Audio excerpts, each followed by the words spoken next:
Hey everybody, it's Carm here, coming to you from the garden once again. Beautiful morning. I figured I had a little time before going into work and felt like showing some things. So yeah, it's a nice day so far.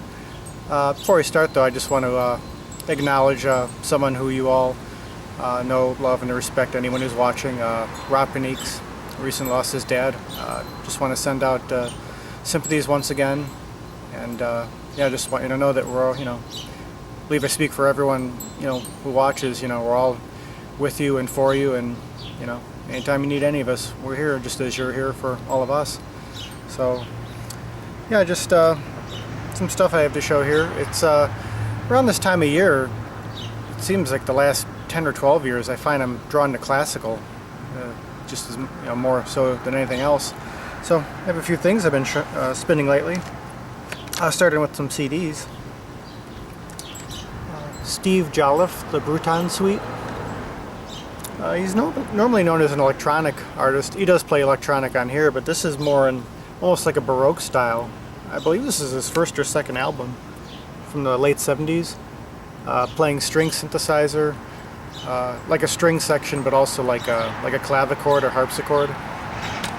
Just really nice, again, very Baroque, even medieval sounding. I think he composed this while living in a church for a while. He was kind of sealed off for a while back then. So it's definitely different than what you'd normally find in his discography, but well worth searching out. I picked this up fairly recently. Chelle Organics. Thomas Dominga on cello and Heinz Reber on pipe organ. Very interesting album that I didn't know about before on ECM New Series from 1980. It appears to be improvisations between the two. Very interesting timbres and textures between the two instruments. At times you can't even tell who's playing what. They get so close. There's like a bitonality there. So very, it was a nice surprise coming across this. Some of these things I found online. One of my favorites, Meredith Monk, piano songs. This just came out recently. And I've been a fan of hers for a long time, probably the mid-90s.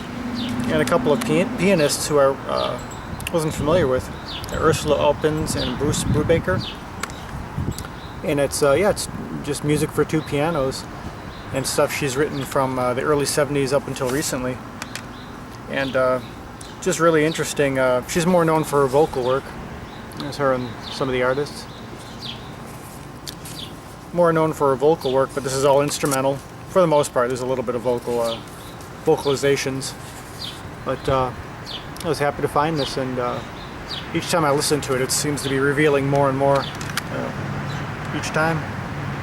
This is a composer I just recently got into, Heino Eller. He's an Estonian composer, very influential in Arvo Pärt, who's someone I've been listening to a lot lately. Ninia, Tallinn Chamber Orchestra, Tonu Kaljusta. Very kind of impressionistic, romantic. A lot of strings in here, but yeah, really enjoying it. It's another one on the ECM New Series, which if you see anything on that label, I definitely recommend it. And I got some vinyl here, things I've been revisiting. This is on the avant-garde branch of Deutsche Grammophon. Mostly string quartets, Leggett, Earl Brown, and Wolf Rosenberg. By the LaSalle Quartet. This one I've had for probably since high school and hadn't listened to it much since then. This is definitely not background music. It's at times it almost sounds improvised, like free improvisation, but I think a lot of this music has more to do with texture and just the sounds themselves, kind of how they bounce off each other, than anything else. But it had been a while since I listened to this stuff, but yeah, it's definitely foreground music that you have to have set aside some time for. And in a similar vein, this next album here, Ioannis Xenakis. I believe he was Greek and Romanian composer. Really fascinating work. He's done electronic music. The only other thing I have by him is Krenerg, which is a very long piece from way back. This has a variety of instrumentation, chamber group here. Yeah, piano, violin, double bass. There's one long piece, Nomos Alpha for solo cello.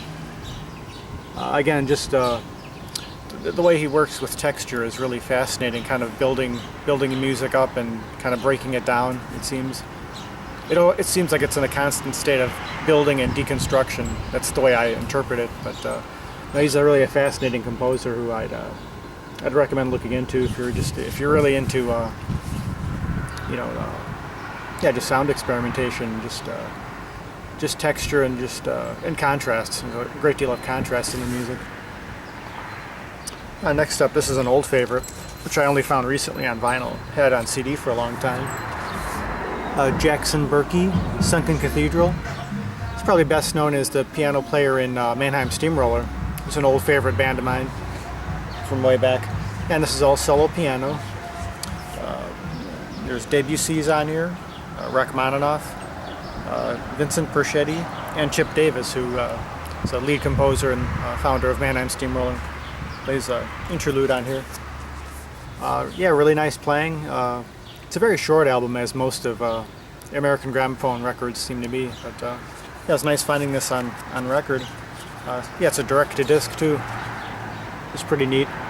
The label as a whole is really known for their the sound quality. Now this next one was a challenging listen, to say the least.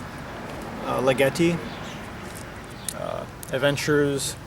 Can't ever pronounce this. But yeah, side 1 is music for voices and other instruments, and side 2 is all pipe organ. Like a lot of others, I know most of his music from 2001: A Space Odyssey soundtrack. I believe it's Atmospheres.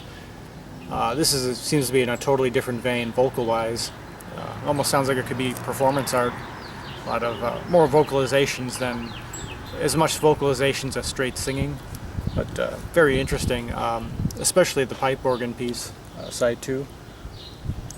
Harmonies performed by Gerd Zacher.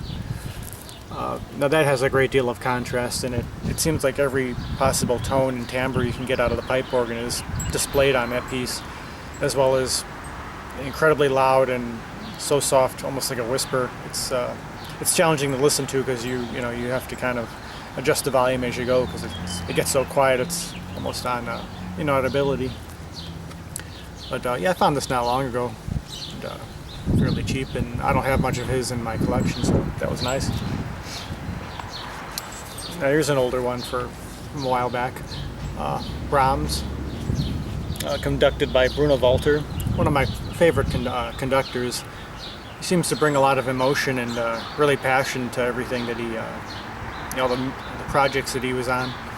And I've only gotten into Brahms recently. I believe more of the romantic period. But this is nice. You could hear both the passion of both the composer and the conductor. But yeah, this is a really nice one. And finally here, this is something I got at Half Price Books not too long ago. Joy. I like this cover. But great composers, hits for the 70s. A lot of this stuff came out on the Clockwork Orange soundtrack. Yeah, there's pieces by Rossini, Beethoven, a lot of those same pieces. There's also some Mozart, Mussorgsky, Rossini, Purcell, yeah, nice, and Satie.